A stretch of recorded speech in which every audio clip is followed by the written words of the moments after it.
work, they would move, and all the services would be, found.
Good evening. You're watching Sunday Interview with me, your host, Gravazio Zulu.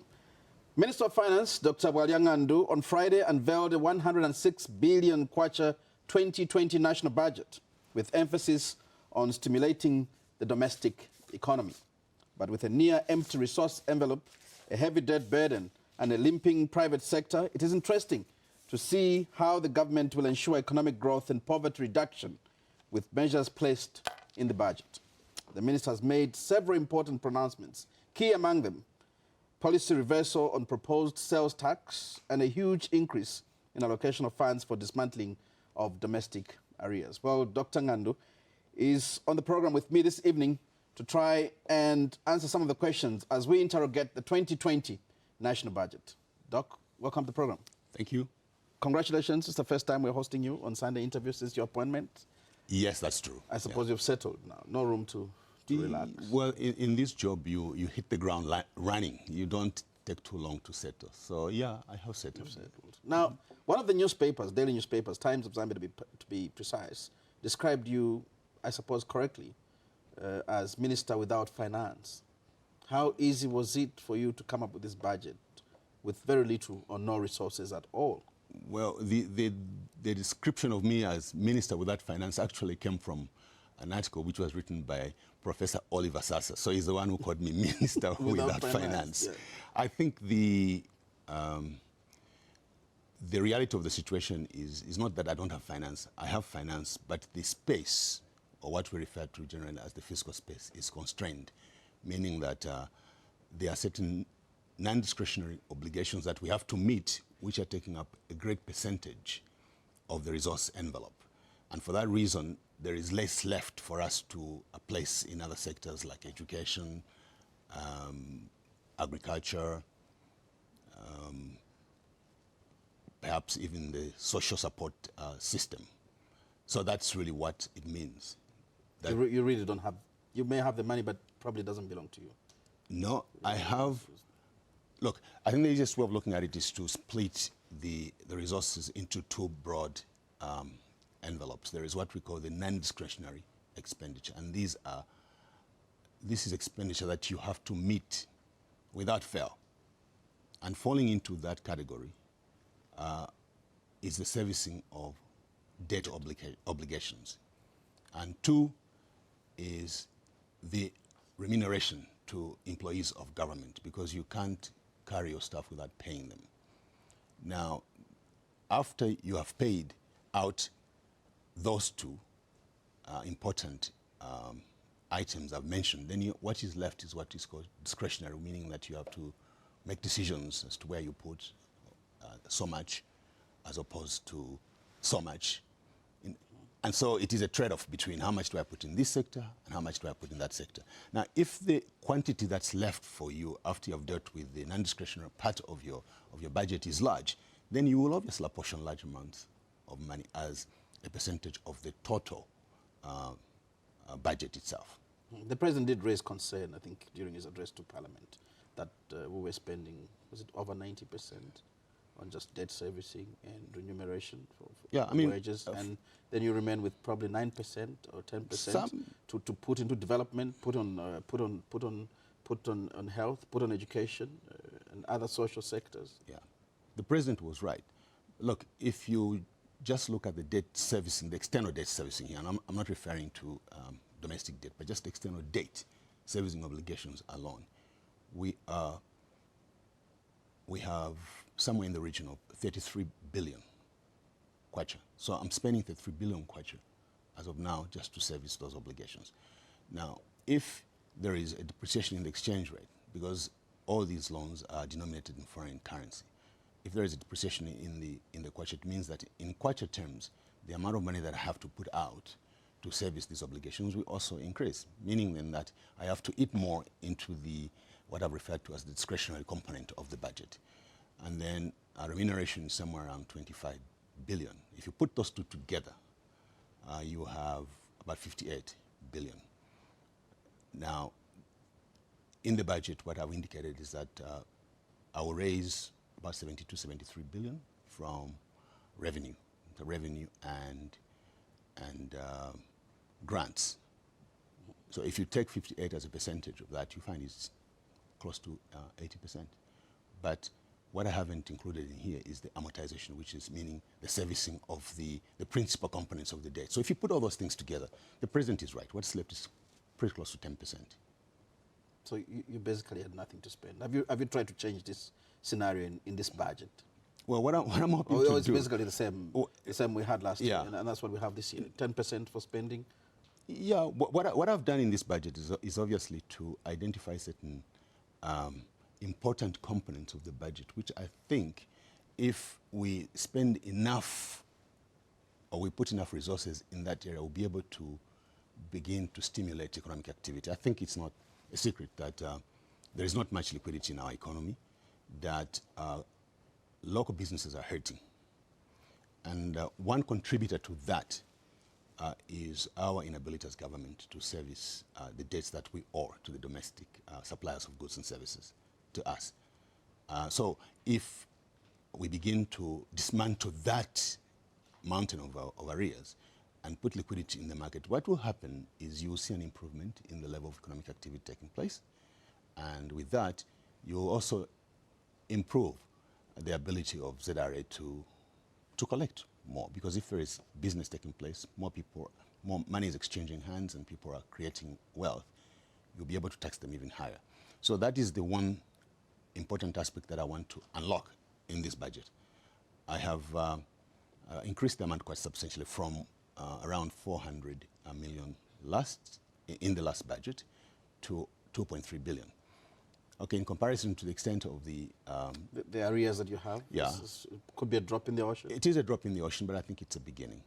And my hope also is that as we begin to unwind the fiscal space, as we begin to perhaps rescope some of the existing projects to create additional revenue, to free up additional revenue, we could divert resources to that. But that obviously is something that we can look at as we do the midterm review of the budget performance. That seems to be the major thrust of your budget, dismantling the domestic arrears. Yes. But without taking it away from you, I know that this is a song for probably 4 or 5 years ago. I know that Honorable Mtati, sitting as finance minister, did release a statement to Parliament on Zambia Plus, the recovery plan, and the emphasis in there again was to unlock the potential of the local subcontractors and suppliers by paying them the date.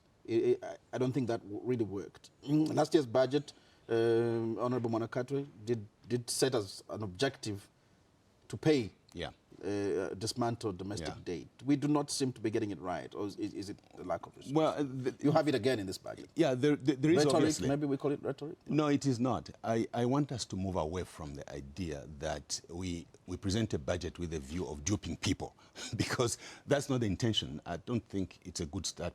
It's a good point to start from by giving people promises which you don't think you'll be able to fulfill, which is why I've been fairly modest in what promises I can make in this budget.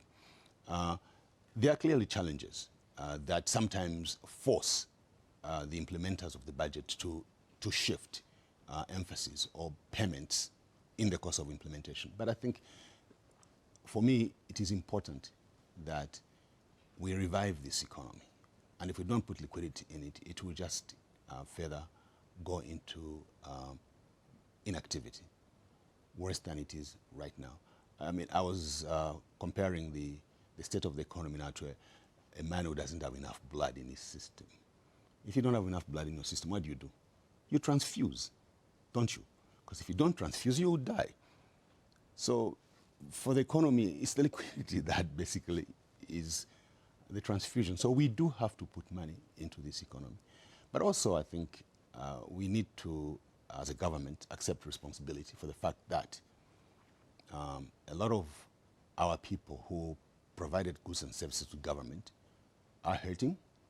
Some have closed shop. I have been told that. I've been told that businesses have collapsed. I've been told some people have lost houses. Property, yes. Yeah. Now, I must accept the moral responsibility for that as Minister of Finance, because we owe it to them to pay them what they expect us to pay, because they provided a service.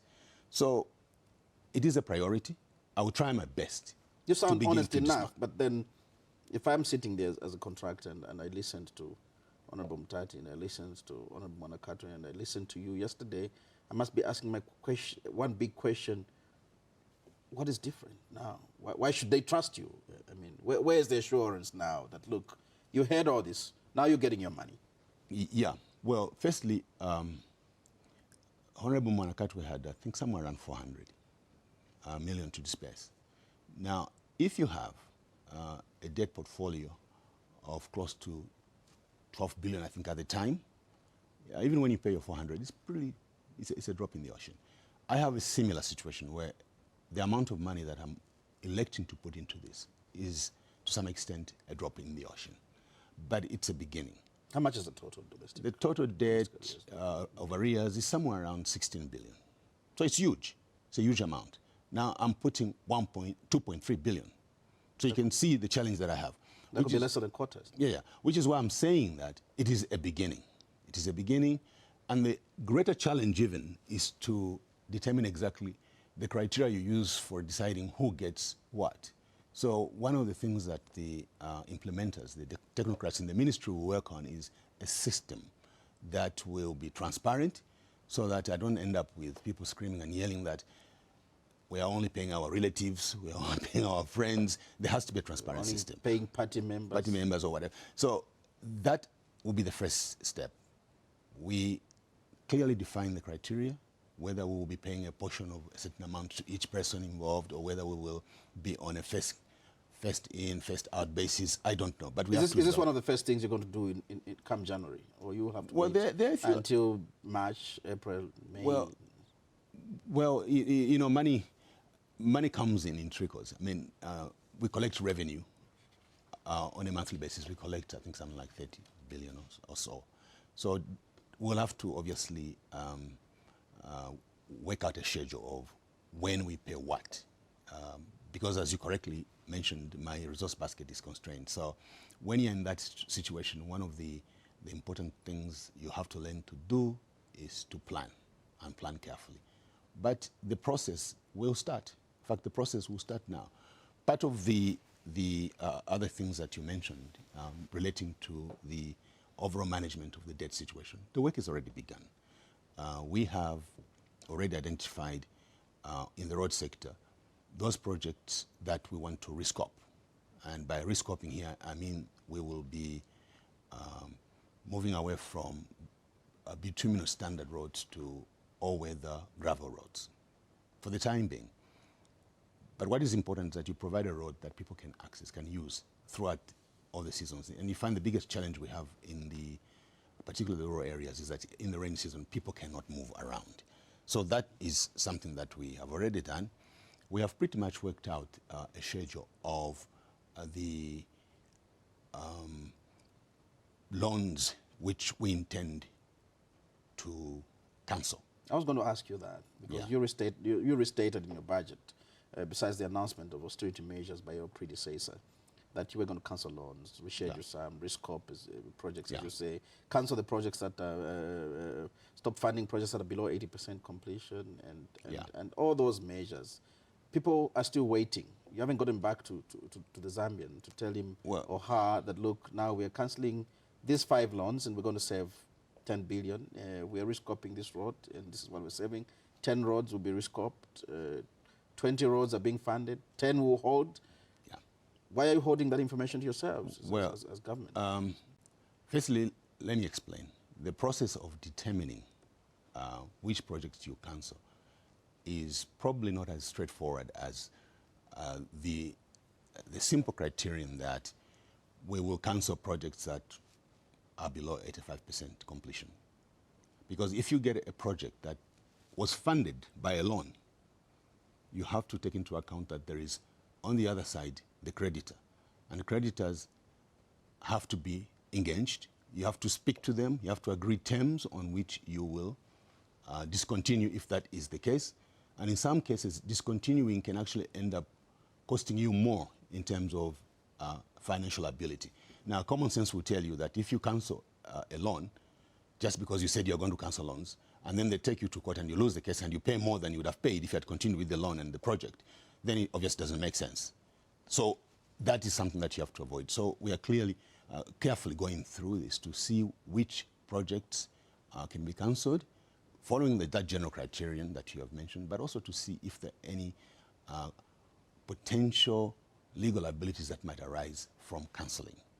Now, we have compiled a fairly elaborate list, but before I announce, I have to take it to Cabinet. I have to accept the concurrence. I have to obtain the concurrence of my colleagues in Cabinet and obviously the President to say, yes, we all agree that this is the way to go. You know, we operate on the basis of collective responsibility, and collective responsibility requires that discuss.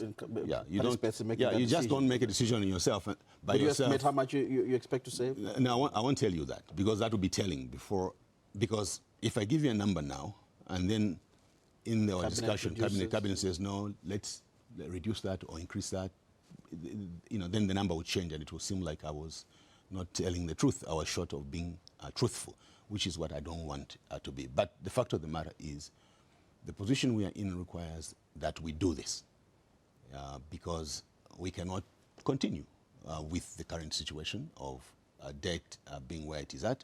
You have already very clearly and carefully analyzed the implications on how much we're able to put in different sectors of the economy. That's a challenge, obviously, that we want to overcome. So I think we will all address this matter. It's a matter that I think is well accepted by everybody in Cabinet, that we need to address this issue of debt and begin to give the economy the opportunity to readjust so that we create the space. Furthermore, the additional thing that we obviously seeking to do is to identify those loans which we can have refinanced. Particularly if you can take 1 or 2 loans and collapse them into one and then seek a refinancing for them. That is helpful, because what it will do is to create additional space for us. So if I take, for example, a loan which is supposed to mature in 5 years, and I'm able to restructure it, or take 3-4 loans, collapse them and able to restructure them over a period of 20 years, for example, that gives me additional room, and that releases resources which then we can use to meet some of the other challenges that we are talking about. But then when you begin to refinance, again, you're accused of not caring for the future, because then you borrow and you know you won't be there to sort out the mess. 20 years, you will not be finance minister, and probably the whole cabinet will not be there, and it will be for the future to sort out the loans. Well, refinancing is a common strategy in business, in running government. When you refinance a loan, remember, a loan exists. So all you're doing is changing the terms and conditions of that loan and spreading it over a longer period of time so that you are able to relieve the pressure that you are under. But you see, one of the things that will do is it will create, I think, opportunity for more resources to go into the productive sector of the economy and begin to get the economy to grow and to become more resilient. So if we can get the economy on a stronger trajectory in terms of growth, then we have an ability at that point to be able to relook at some of these loans, and perhaps we can even again seek to have them redeemed in a shorter period of time. But as of now, it is necessary, it is important that we refinance some of these loans. You've announced one strong measure here, stringent, that you want to stop accrual of arrears. And I suppose arrears are accrued as a result of a need. How do you intend to stop that? Well, this looks like a very abrupt and very stern action. No, it's not abrupt and stern. There's no point in you having a mountain of arrears and then continuing to obtain debt or goods and services from people that you are not able to pay, so that you just increase the size of that mountain. The instruction that has gone out to all government departments is that before you spend, make sure that you have the resources to meet that expenditure. So if we operate on that basis, we will not be building these domestic arrears. So don't go out there contracting services from people when it's not in your budget, when you cannot support it. So what that means now is that the way we run government must be run a lot more efficiently than what we've been doing before. And if you run government more efficiently, then you find that the need for accumulating additional arrears will not be there. Let me get to some of the fundamentals and your objectives. You are less ambitious on growth. And maybe as a result of what we're experiencing now, you're projecting 2% growth, down from 4% for the 2019 budget. Why? You know, well, the current budget is 2% growth here. Mine is 3%. So if that's being ambitious, then I'm not being less than ambitious. I think one has to be realistic, because when you're looking at growth, you're looking at the different aspects of the performance of the economy. Desegregate the economy into the various sectors. This year, the reason we are projecting 2% growth is that if you look at the agricultural sector, what do you see? You see agriculture that has been badly decimated by the impact of drought. I have had the displeasure of driving from Lusaka to Livingston because I wanted to get a sense of what had happened in Southern Province. And the story is sad. You could see that agriculture has been decimated completely. So agriculture overall has been heavily affected by the poor performance, by the poor rainfall. But also we know what has happened to power generation. Everybody's talking about load shedding and so on. But you see, load shedding, for a lot of us, load shedding is a nuisance because it means I can't get my bath in the morning and so on.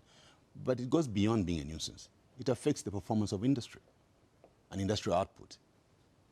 And that's what you see in reduced growth of the economy. And for various reasons, also the mining sector hasn't been performing very well. This year, I know we have had a closure of I think it's the concentrator, or the smelter rather, the smelter by Mopani Mines to rehabilitate. That has affected the production of copper. So all these factors have had an impact in pushing the economic growth downwards. Now, when you project 3%, 4%, it doesn't really give hope to people that then there's going to be poverty reduction, there's going to be real growth, real development without growth. Yeah, well, I could sit here. It's a dream. I could sit here and dream a number like 11%, and everybody will say, "Oh yeah, the minister is very ambitious," but ambition must be within reason. We're coming from this background of all these challenges that we have to meet, and I have already explained to you, for example, that I'm spending 33 billion, which is pretty close to 30% of 33% of the revenue on just debt servicing alone, just debt. Now that is money that could go to stimulate economic activity. It's not going there. So when we're talking about dealing with the debt situation, we're talking about it within that scope and that respect, that if we can meet the challenge of debt, we will now allow the economy to begin to breathe and begin to expand. We're giving opportunity for liquidity, for the banking system to begin to respond. For example, my presence, and when I say my presence, I mean the government's presence in the domestic market, securities government securities market is itself a challenge. But I need to be in the market.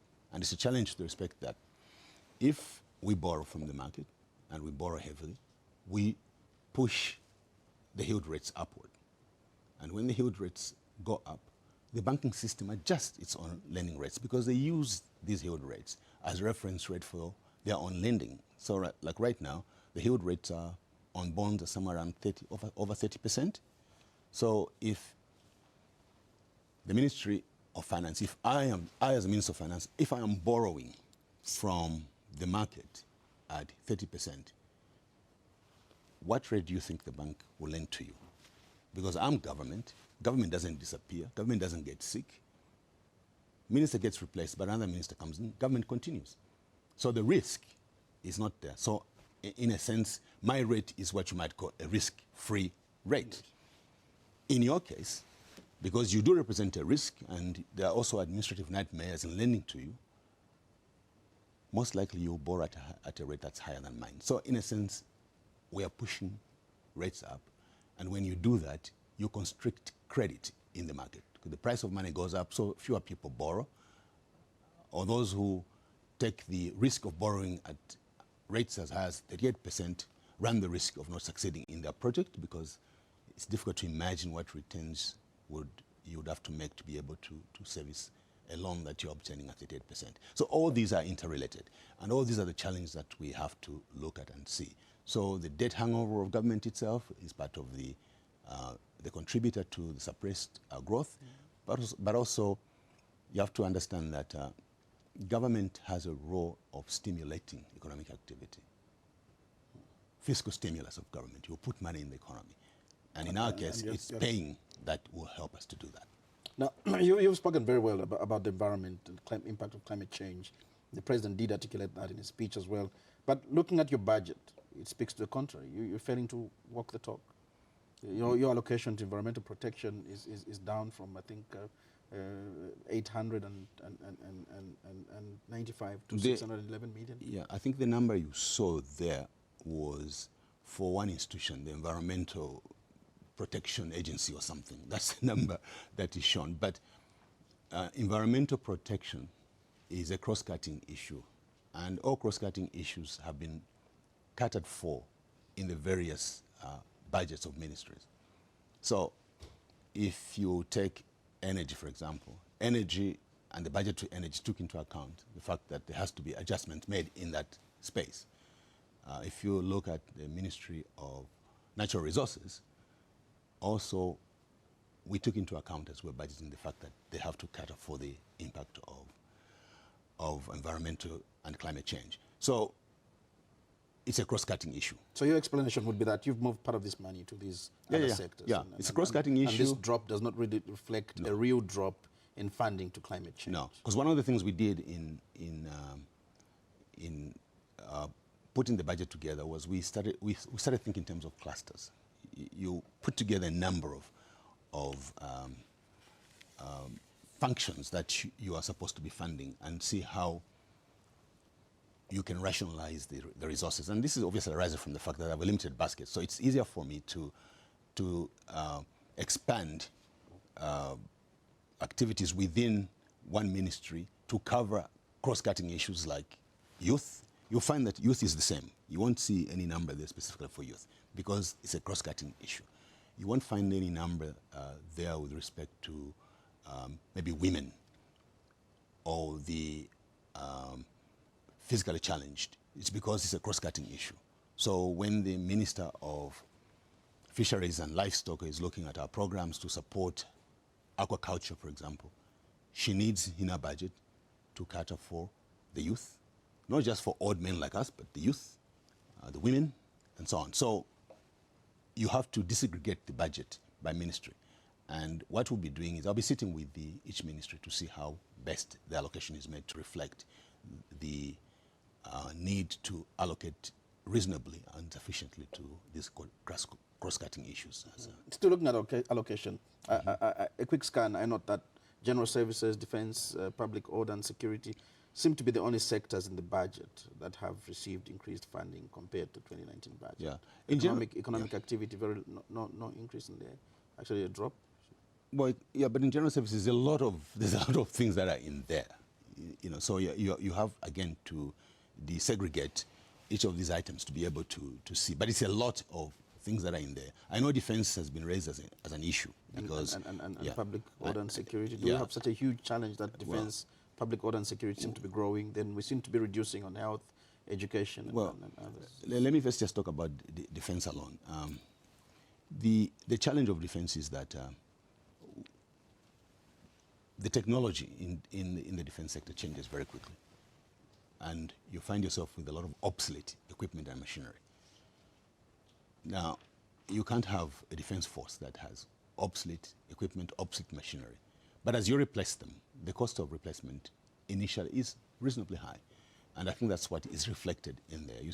We have to do this. But it's a one-off expenditure, and once it's expended, in the following year, you'll find that the amount that will be allocated to there will be a much more reduced number. Public security, public order, same excuse, Well, same explanation. Public security, I can't quite remember exactly what the actual amount allocated to that, but it's not that huge. It's just that it's compounded. It's inside this figure which looks huge, but what you need to do is to desegregate and break it down into specific components of it, and you find that it's a huge array of items that go in there. Yeah. Let's move on to one. You made a major policy reversal in your budget presentation. Sales tax. You announced that VAT stays. That is after you spent almost the whole year. I mean, not personally you, but your ministry and government justifying and convincing the nation that sales tax was the way to go. What changed? Well, let's begin from the beginning. The concern over the reason why the conversation around sales tax began was the legitimate concern over the accumulation of VAT arrears owed to mining companies and also to some extent other entities. And two, that there was very often a mismatch between input VAT and output VAT. And that mismatch resulted in ZRA paying out more than it was collecting. Now, that's an anomaly because ordinarily VAT input should equal to VAT output. What you put in and what you take out should be matching because I collect from you, ring-fence that amount, and then I pay you back. But in between, obviously, because I have collected from you, and if you yourself, in carrying out your business, you incur VAT, you will subtract that from what you paid me, and that's what you claim. But in some instances, you have invoices being created, which are basically fraudulently, fake invoices being created. That will cause a mismatch between input VAT and output VAT. You have false claims being made. Now, if you listen carefully, those do not represent the fact that VAT is wrong. It simply means that you are not effectively managing it. It's a management issue. So after looking and examining the whole VAT situation, a big question that needed to be answered was, do we need to change the VAT regime or do we need to change the administration of the VAT regime? But having moved to the sales tax as an alternative before we answered that question, we now put the sales tax regime itself under massive scrutiny to see whether it will solve our problem. Initially, it did seem like it would address a number of our challenges. One of the things that it seemed it would be able to do was to increase revenue. But that increase in revenue was based on the assumption that the tax rate that we obtain will be 9%. The only problem is, when we came to the administration of that 9%, it was quite clear that with the cascading impact or effect that sales tax has, meaning that it's tax on tax. So if you are, assuming that you are a manufacturer, and I come to buy from you as maybe a wholesaler, I'll pay you 9% tax, right? Which you collect on behalf of government. Then I have to sell to somebody else, maybe a distributor, he will also pay 9% in addition to 9%. So he pays 18 rather than 9. And if it has to go to another person in the chain, eventually by the time you get to the last customer, you'll probably pay 27%, 28% or more. Now, that has an effect of increasing the price of goods and services. Now, when that happens, it will also suppress the demand for goods. So when that happens, the business people, being rational human beings that they are, will respond by reducing the distribution chain. Now, when you say reduce the distribution chain, what you are basically saying is that they will cut employment, essentially. So if you take just a simple example where we are here in Kalingalinga, when you drive down the road on Alikinkata Road, you will see these people who sell cement.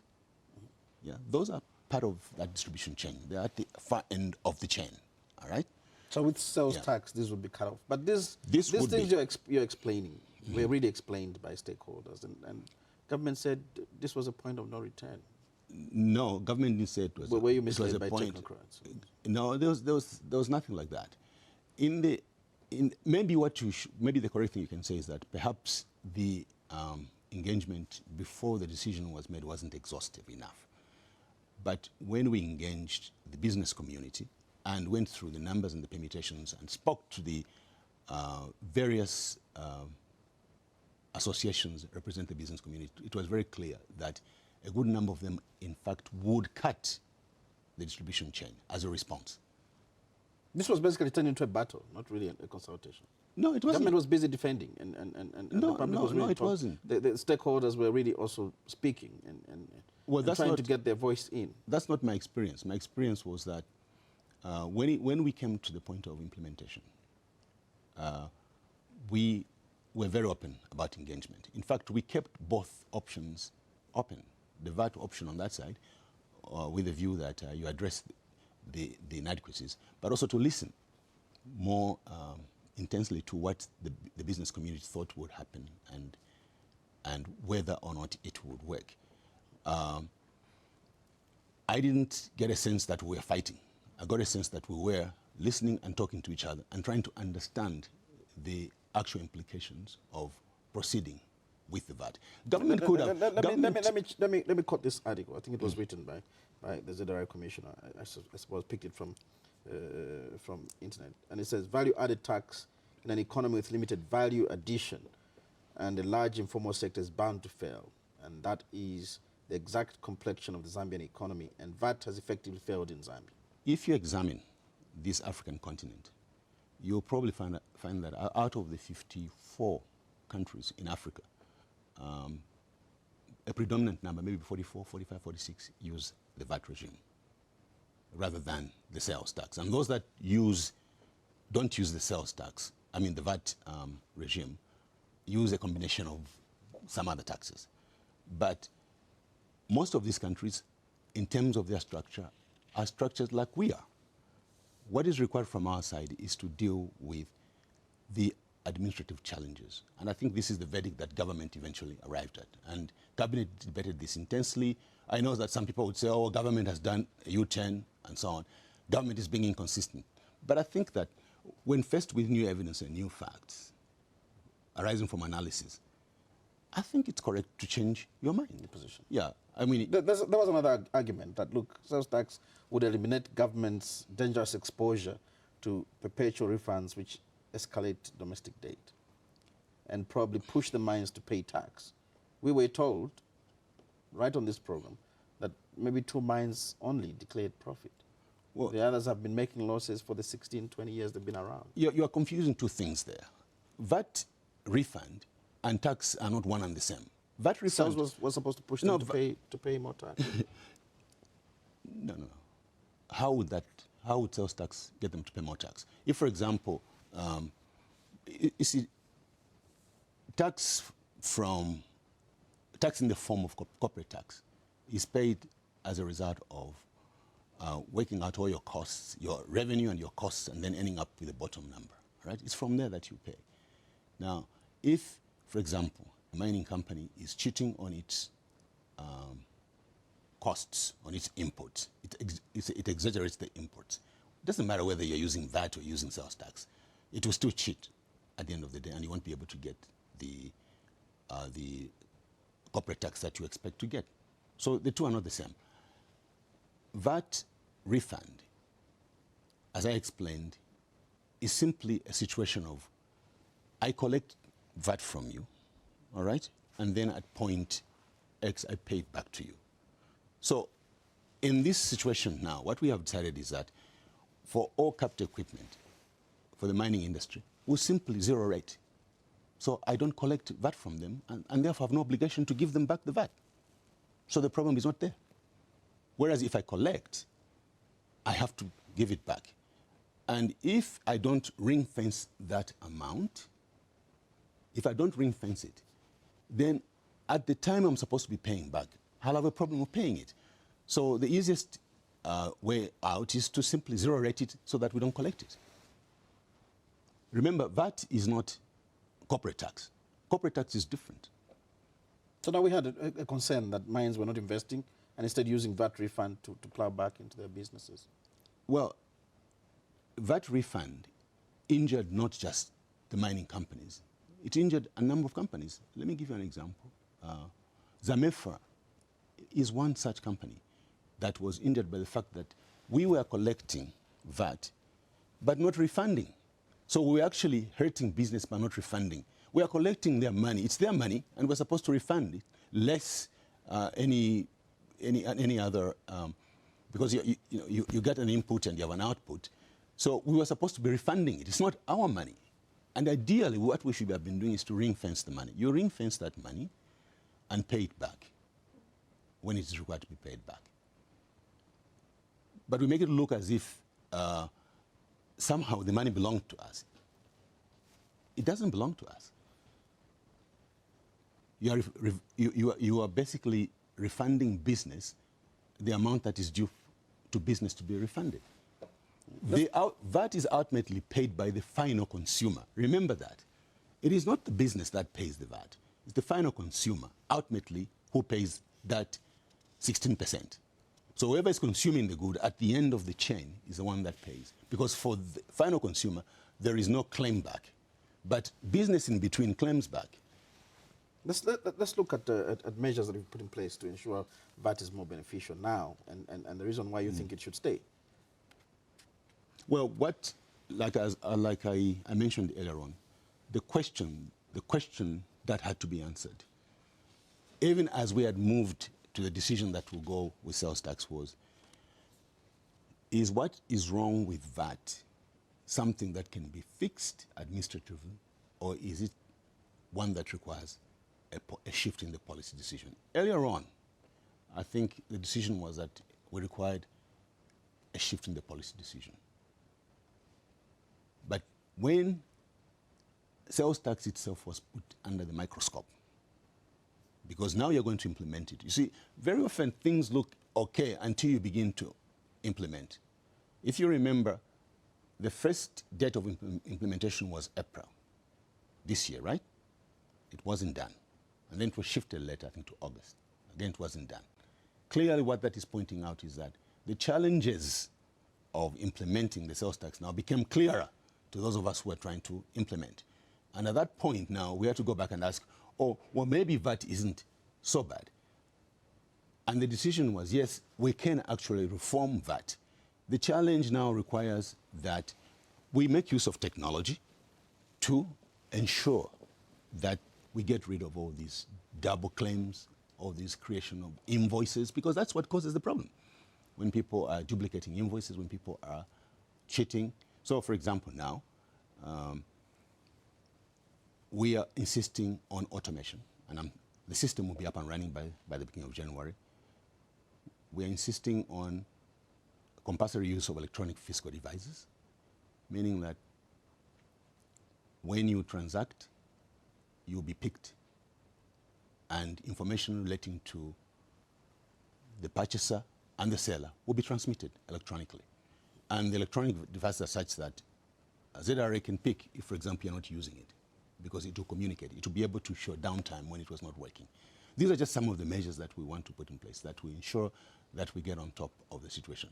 The fact of the matter is that everywhere in the world, people cheat on tax. Nobody wants to pay tax. Nobody wants to pay tax. Taxes. Individuals cheat, businesses cheat. We are not the only country where businesses cheat. But it is the responsibility of those that are charged with collecting tax to ensure that they are on top of their game and catch those who don't do it and make sure that we enforce. There is no point in having rules and regulations that you cannot enforce adequately. So it's the challenge of adequacy of enforcement of our own systems that we agreed to implement. Now we can quickly run through other issues. One of them is you've pledged to reform the implementation and management of Farmer Input Support Program. Again, I'll take you back that this is probably mere rhetoric. All your predecessors probably in the past, maybe 3 of them in the past, have spoken about reforming Farmer Input Support Program. Well, we've seen very little in that direction. Well, whether it's been there, it's been chaotic at some point, not getting the best foot forward, I suppose. Well, that's not exactly fair. Last year, the Farmer Input Program was carried out using the e-voucher system and resulted in a substantial savings for government. One of the things that it brought out was that out of the, I think it was 1.6 million people that were on this scheme, when they used the e-voucher scheme, the number reduced to 800. Okay, so clearly there were dead farmers who were receiving fertilizer. I don't know how they were doing it from their graves, but there were dead farmers who were using fertilizer. But there were few administrative hitches relating to I think it was the transportation of cards that were supposed to be used to trigger payment and so on. Now, because of that, I think there was pushback on it that, no, maybe the system isn't working. So this year what you find is that we have more or less gone back to a larger percentage of the beneficiaries getting their inputs outside the system. But we think that the hitches that we picked from the previous year can be addressed. And that's what we have been working on to address, so that going forward, we'll now be on that electronic platform. I can tell you that there is a lot of wastage around this system. We have already, I think you read in the newspaper that a number of civil servants were found on it, and it's not a small number.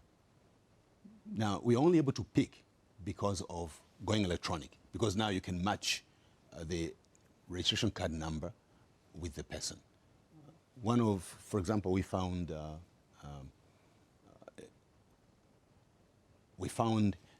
a registration number of one of our officials on it, but the name was a woman. This is a man. The man is a woman, and they don't even know each other. So clearly, somebody was using this registration card number to draw fertilizer. So there's a lot of fraud. So there's a lot of fraud. But once we subject it to electronic platform, we'll be able to pick all these inconsistencies and inadequacies in the system and save a lot of money. By the way, we spend quite a lot on FISIP, as you probably know. And if we can make a decent saving on it, that's money, again, that we can put to use in other sectors. The same applies to social cash transfer? Social cash transfer. You want to take it electronic? Well, to some extent, some of it may. I think it's a process. It will be a process, obviously, because the target group here are people who are very disadvantaged. Some of them have very low levels of education. But we can reform the system in such a way that we are able to account more effectively for who draws the money. Right now, what happens is that when a guy gets a bag and takes the money and goes out to pay. He takes the money and goes out to pay, and he comes back, yes, I've paid. Now, I'm not sure that's a very adequate way of payment. You don't know exactly which household, how many people are in that household. You don't know if they're still alive, because some of the most vulnerable. You don't even know if they've actually been paid. Paid and so on, yeah. So those are the issues and challenges that we must meet. Because sometimes you think you're running a program that is working, and yet it is not working.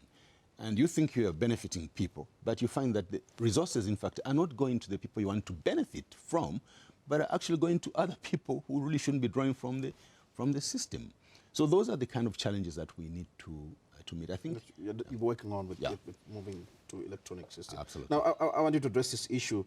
Are you talking about efficiency when you speak about accelerating land titling, reevaluation of rates, and many others? These are things that have been in land titling has been in other budgets as well. Yeah, I know. yeah. But Yeah. then one would safely conclude that Zambia is probably one of the few countries that makes it very difficult for its nationals to pay government. You queue to pay for a road license. Yeah. You queue to even pay to get title so you can pay your rates properly. You queue for all this, and government wants money, isn't it? Yeah, I plead guilty. Yeah, because I also get irritated by inefficiencies in our system, which makes it difficult for people to pay. But those are exactly the challenges that we want to get around.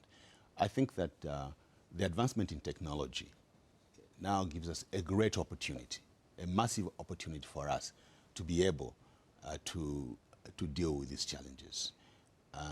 And why not use them? That's exactly what we're trying to do. Why not use this technology to our advantage? In terms of land titling, we have made quite a bit of progress in terms of identifying the potential partners we work with to be able to put in place a system that can track who has what land. I know you have a title deed for this and that, but you'll be shocked that a lot of the land which is on title is actually not on title. Sounds contradictory? Exactly. Yeah, but that's the case. In other words, there's, in some cases, fraud, and that has to be discovered. So once we get into the land titling, we'll be also able to get the real value for land for government, because the idea that land has no value is an antiquated idea. I know this was a great idea before, that land has no value, but what has value is the development on that land. Land has inherent value, and government has a lot of it. And there is absolutely no reason why government should not be making decent amount of money from land. We are not making money from land which we should be making. And for that, it's a lost opportunity. But I know that the Minister of Land is very keen to have the land titling project up and running, and we will give her the support from the Ministry of Finance to make sure that this happens, because this is a potential source of revenue for us. But you also did touch on some of these fees that I'm proposing to adjust. The reason basically is this, that various government departments collect charges and fees of different descriptions. Some of these fees have not been revised since God knows when. And in some instances, when you complete a form, you take a form like this and you complete it, you capture the information that they want. The cost of printing that piece of paper is much more than what they're charging you. So clearly, you can't run government like that. So these are some of the anomalies that we're trying to address so that they are cost reflective. We're not trying to charge people or exploit people. No, we're saying that if you... Or raise money? No, not at all. I mean, if you're going to apply for something using this piece of paper, then I don't want to be the one to print it free for you. Please, at least pay the little amount of money that is required. So it's really, really that. But I'm also hoping that as we go electronic, as we go more and more into e-government, the need for less money, less services paid for the paper, for the printing. Printing, and we can realign then the costs with what it actually costs government. It's really, if you like, it's a cost recovery issue rather than a money-making issue. Venture. Yeah. As we go, I want you to, just in a few minutes, so maybe under a minute, try to state the positive takeaways from the budget. Well, the positive takeaways from the budget are, firstly, we have not punished anybody by adjusting direct tax or indirect tax like VAT rates. And this is because we want to retain value. We want people to keep their money and make use of it. Given the fiscal constraints that we are in, which we all acknowledge, the temptation is for the Minister of Finance to say, I am going to increase tax. That's the temptation. I have not yielded to that temptation. That's, I think, a positive takeaway. The other takeaway is that we have shown commitment to want to change the way that we treat the suppliers of goods and services to us as government by beginning to dismantle this mountain of arrears and also create an opportunity for business to revive in our communities. But there's also another rider to this, which I think I haven't quite mentioned, which is that our view also is that going forward, we should give more and more projects to Zambian contractors as opposed to foreign contractors. In other words, shifting the balance between what goes to foreign contractors as opposed to what goes to Zambian contractors. That, I think, is important. And the reason it is important is that over the years, one hopes that some level of skills transfer has taken place, arising from Zambian people working with the foreign contractors. They have acquired their own skills. They are now able to take on the challenge of carrying out these projects on their own. It can be a case that we will obviously continuously forever go on using foreign contractors to build roads for us, for example, to build houses for us. It's not suitable. It's not. And export all the money. That's right. So we want to change that. And I think that's a very important takeaway. And I hope it's something that we want to see done. I know the last word is that you've challenged me with implementation. That's what everybody's saying. I think that's what you have been saying, that we have been saying all these things and we're not doing it. So all I can try to do in the course of implementing my budget is to implement the things that I say I will implement. Doesn't mean there'll be no hitches. I may find myself running up against 1 or 2 hitches. But by and large, we'll try to implement probably 90%. If we can. Honourable Minister, if we can. Wish you success as you implement the budget. Thank you. Well, that's all we have for you this evening. That was Dr. Bwalya-Ngandu, the Minister of Finance, looking at the budget, 2020 budget, presented on Friday. We'll be back next week sometime. Pleasant viewing.